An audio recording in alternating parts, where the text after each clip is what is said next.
আমিরে জামাত ডাক্তার শফিকুর রহমান, তিনি গত 2 দিন হলে হঠাৎ করে প্রচণ্ড অসুস্থ, তার 5টি হার্ট ব্লক হয়ে গেছেন, অসুস্থ হয়ে তিনি হসপিটালে পড়ে আছেন।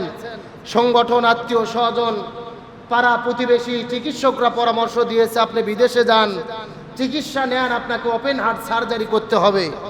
জামাতের আমির বলেছে আমি বিদেশে যাব না, আমার দেশের মানুষ দরিদ্র, তারা তো বিদেশে গিয়ে চিকিৎসা নিতে পারে না, আমি দেশেই চিকিৎসা গ্রহণ করতে চাই।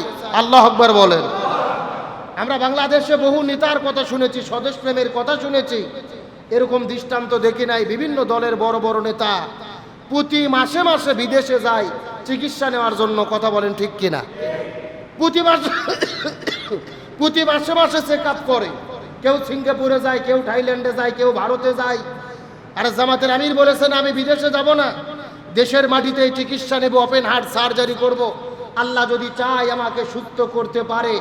আমরা দোয়া করি আল্লাহ তাআলা আমিরে জামাত ডক্টর শফিকুর রহমানকে অতি দ্রুত পরিপূর্ণ সুস্থতা দান করুক, বলেন আমিন। আরো জোরে বলেন আমিন।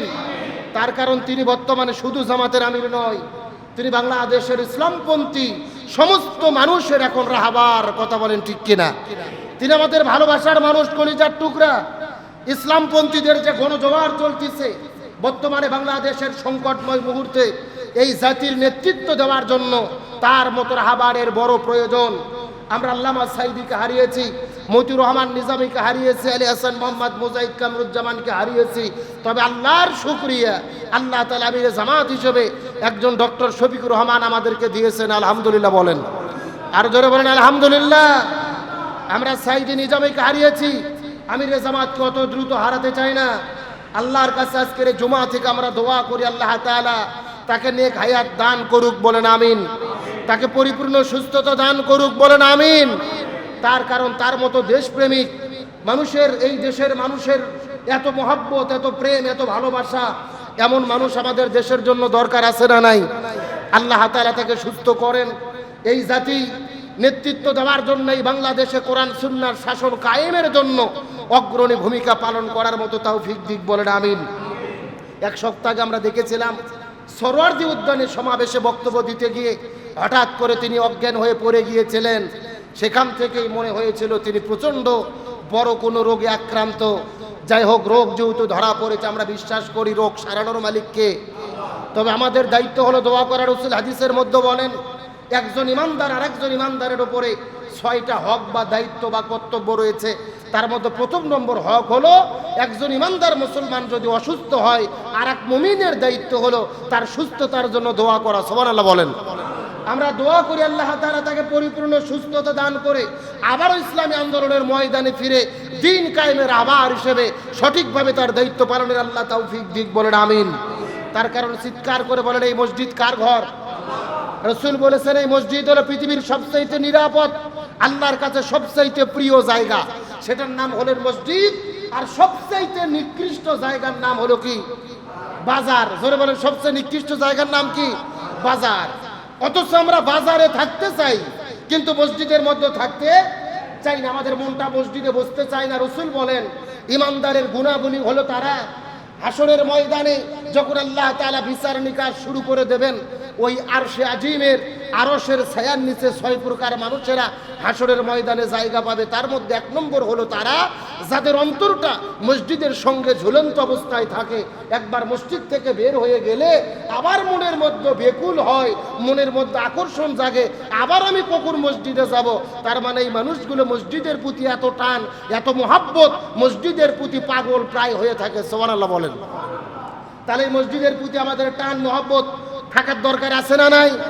এই জমিনের মধ্যে দিন কায়েম করার জন্য যারা শাহাদাত বরণ করেন, শহীদদের মর্যাদা সম্পর্কে আল্লাহ রাব্বুল আলামিন পবিত্র কোরআনুল কারীমের মধ্যে চমৎকার করে বলেন। আল্লাহ রাব্বুল আলামিনের ঘোষণা, ওয়ালা তাকুলু লিমান ইউকতালু ফি সাবিলিল্লাহি আমওয়াত বাল আহয়াউ ওয়ালাকিন লা তাশউরুন। আর রাসূলুল্লাহ আল্লাহু আকবার। আল্লাহ তাআলা পবিত্র কোরআনুল কারীমের ভেতরে সূরা বাকারার 154 নম্বর আয়াতের মধ্যে আল্লাহ রাব্বুল আলামিন কত চমৎকার করে বলেন, হে পৃথিবীর মানুষেরা, গভীর মনোযোগ দিয়ে ভালো করে বোঝার চেষ্টা করো।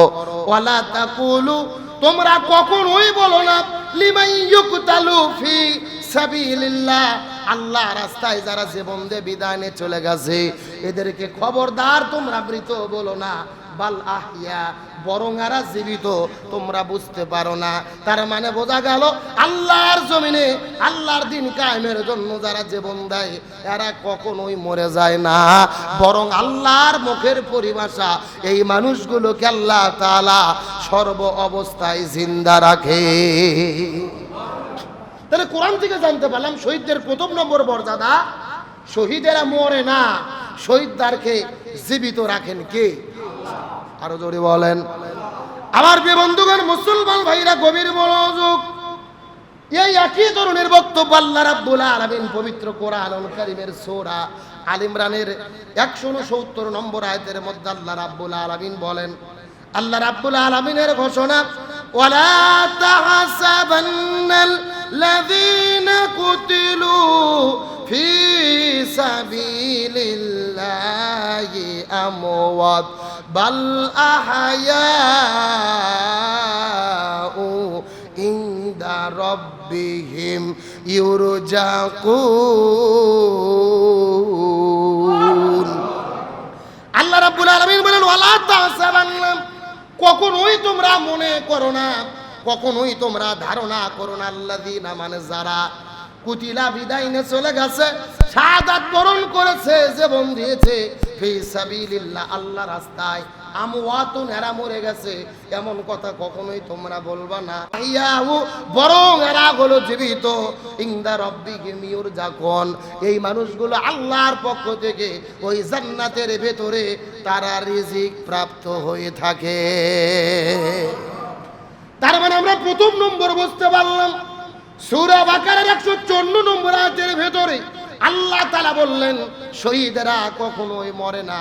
আর সূরা আনফালের 169 নম্বর আয়াতের মধ্যে আল্লাহ বললেন শুধু মরে না তা নয়, এই মানুষগুলোকে আল্লাহ তাআলা জীবিত রাখার পরে বসে বসে রাখেন না, আল্লাহ তাআলা তাদেরকে রিজিক প্রাপ্ত করে থাকেন। হাদিসের মধ্যে নবী বলেন, এই আয়াতের ব্যাখ্যায় রাসূল বর্ণনা করে বলে, এই মানুষগুলোকে আল্লাহ রাব্বুল আলামিন সবুজ পাখি করে ওই জান্নাতের মধ্যে রেখে দেয়। এই শহীদগুলো সবুজ পাখি হয়ে জান্নাতের মধ্যে ঘোরাফেরা করতে থাকে, ওই সবুজ পাখি করে জান্নাতের মধ্যে তারা পর্যবেক্ষণ করতে থাকে। আর সবুজ পাখি হয়ে ওই জান্নাতের মধ্যে থাকার পরে আল্লাহ তাআলা তাদের যেই জীবন দান করেছেন ওই জান্নাতের মধ্যে তারা ফলমূল ভক্ষণ করতে থাকে। তার মানে বোঝা গেল এই দুনিয়ায় যারা জীবন দিয়ে বিদায় নিয়ে চলে যায় এরা মরে না, বরং শাহাদাত বরণ করার সাথে সাথে আল্লাহ তাআলা তাদের জান্নাতে ঢুকায়া দেয়। আর জান্নাতের ভেতরে একজন জান্নাতি হিসেবে তারা রিজিক প্রাপ্ত হয়ে থাকে। আর এই দুনিয়ার মধ্যে যারা জীবনকে বিদায় নিয়ে চলে যায়, জীবন দেওয়ার বিনিময়ে আল্লাহ তাআলা জান্নাত দিয়ে দেবেন। জান্নাতটা ক্রয় করে নিয়েছেন, ওয়াদাটা করেছেন কি? আরো জোরে বলেন। আল্লাহ তাআলা সূরা তাওবার 111 নম্বর আয়াতের মধ্যে কত চমৎকার করে বলেন, ইন্নাল্লাহা আশতারা মিনাল মুমিনিনা আনফুসাহুম ওয়া আমওয়ালাহুম বিআন্না লাহুমুল জান্নাহ ইউকাতিলুনা ফি সাবিলিল্লাহি ফায়াকতুলুনা ওয়া ইয়াকতালুন। আল্লাহ রাব্বুল আলামিন বলেন, ইন্নাল্লাহা আশতারা মিনাল মুমিনিনা আনফুসাহুম ওয়া আমওয়ালাহুম বিআন্না লাহুমুল জান্নাহ। আমি আল্লাহ ক্রয় করে নিয়েছি ইমানদার ব্যক্তিদের জীবন এবং সম্পদ, বিআন্না লাহুমুল জান্নাহ, জান্নাতের বিনিময়ে, ইউকাতিলুনা ফি সাবিলিল্লাহি ফায়াকতুলুনা ওয়া ইউকতালুন, তোমাদের জীবন এবং সম্পদ আল্লাহ ক্রয় করে নিয়েছে। সুতরাং তারা জীবন দেয়, সম্পদ দেয়, আমি আল্লাহ তার বিনিময়ে তাদেরকে জান্নাত দিয়ে দেব। তার মানে বোঝা গেল দুনিয়ার ভেতরে জীবন যদি দিয়ে কেউ শাহাদাত বরণ করে, এই জীবনের বিনিময়ে আল্লাহ তাআলা তাদেরকে জান্নাত দিয়ে দেবেন, এতে বিন্দু মাত্র কোনো সন্দেহ, আরো জোরে বলেন সন্দেহ। আল্লাহ তাআলা আরেক জায়গার মধ্যে কত চমৎকার করে বলেন, ইয়া আইয়ুহাল্লাযীনা আমানু হাল আদুল্লুকুম আলা তিজারাতিন তুনজিকুম মিন আযাবিন আলীম তুমিনুনা বিল্লাহি ওয়া রাসূলিহি ওয়া তুজাহিদুনা ফি সাবিলিল্লাহি বিআমওয়ালিকুম ওয়া আনফুসিকুম যালিকুম খায়রুন লাকুম ইন কুনতুম তা'লামুন। আল্লাহ তাআলা বলেন, ইয়া আইয়ুহাল্লাযীনা আমানু, এই ইমানদারেরা, হাল আদুল্লুকুম আলা তিজারা, আমি কি তোমাদের এমন একটা ব্যবসার কথা শিক্ষা দেব না, যেই ব্যবসা যদি তোমরা করো এই দুনিয়ার মধ্যে তোমাদের কোনো টেনশন থাকবে না, আখিরাতে চূড়ান্ত গজব আযাব জাহান্নামের আগুন থেকে তোমরা মুক্তি পাবা, আর আয়ের বিনিময়ে আল্লাহ তাআলা তোমাদেরকে জান্নাত দিয়ে দেবেন। তোমাদের কাজ হলো দুইটা, তুমিনুনা বিল্লাহি, আল্লাহর প্রতি ঈমান আনয়ন করো, ও তুজাহিদুনা ফি সাবিলিল্লাহ, আল্লাহর রাস্তায় তোমরা জিহাদ করো। আর আল্লাহর রাস্তায় জিহাদ করতে গিয়ে জীবন দিয়ে যদি তোমরা বিদায় নিয়ে চলে যাও, আল্লাহ তাআলা তোমাদের যদি শহীদ হিসেবে কবুল করে, এই শহীদদের মর্যাদা আল্লাহর কাছে এত বেশি, এত মর্যাদা আর কোনো ব্যক্তিকে আল্লাহ তাআলা দেবে না। জোরে বলেন না সুবহানাল্লাহ।